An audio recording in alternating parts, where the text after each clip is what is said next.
أعزائي المشاهدين، مرحبا بكم. سوف نتعلم اليوم التقطيع في اللغة الكردية. دزماني كرديدا كيتا كرن. المقطع هو ذلك الجزء من الكلمة الذي يخرج من فم المرء دفعة واحدة. كيتا أو بشا بيفيكو بيك جاري جدبي مروف درد كذا. قد يسأل السائل ما هي الفائدة منها؟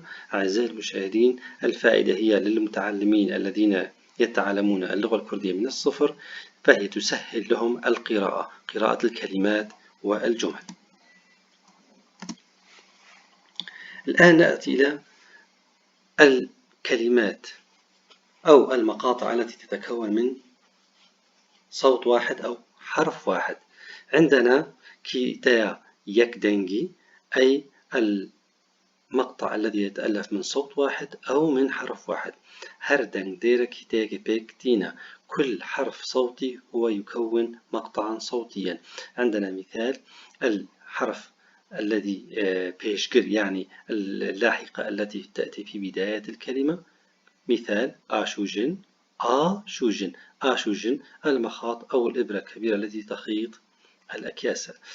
باشجر اللاحقة التي تأتي في نهاية الكلمة. مثال: كيري، هذا الحرف إي يأتي في كلمة كيري بمعنى القطيع، أيضا هي مقطع صوتي لحاله.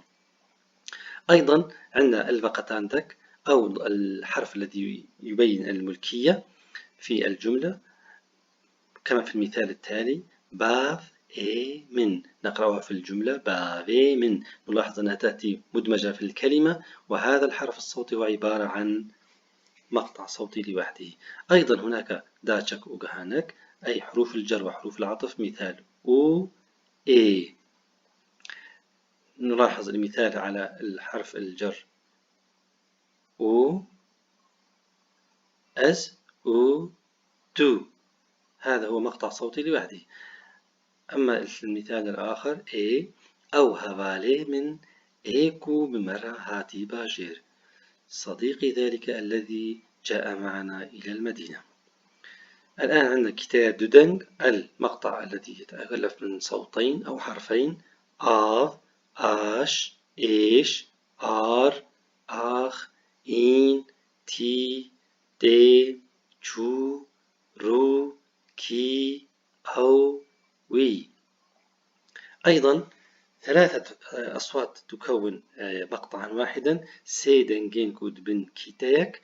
عندنا الأمثلة: آست، شف، كار، شر، تير، مير، جير، شين، شون، شور. كما أن هناك 4 أحرف تكون مقطعا صوتيا: شار تيب بن كيتاك. أمثلة عليها: مرد، تخت، جور، طرس، برس، شوت، نرم، راست، قنج، عشق. أخيرا عندنا 5 أحرف تكون مقطعا صوتيا: بينج تيب بن كيتاك. أمثلة عليها: ستاند، شكافت، شكست. الآن ننتقل إلى كلمات التي تتألف من مقطع صوتي واحد: بيفين يكيتين. أمثلة عنها: آش، باش، كار، دف، ساغ. وكلمات تتكون من مقطعين صوتيين: بيفين دوكيتي.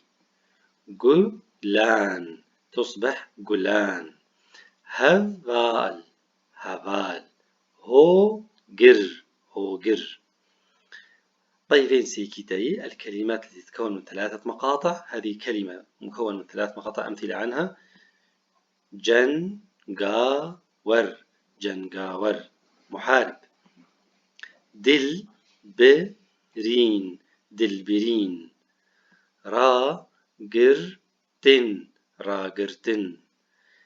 أيضا عندنا كلمات تتألف من 4 مقاطع صوتية: بيفين شاركيتي. قمراندن، قمراندن. هلجراندن، هلجراندن. بختواري، بختواري. أخيرا الكلمات التي تتألف من 5 مقاطع صوتية. أمثلة عليها: تمندريجي، تمندريجي. بربلافكرن بربلافكرن. وشكرا لمتابعتكم أعزائي المشاهدين.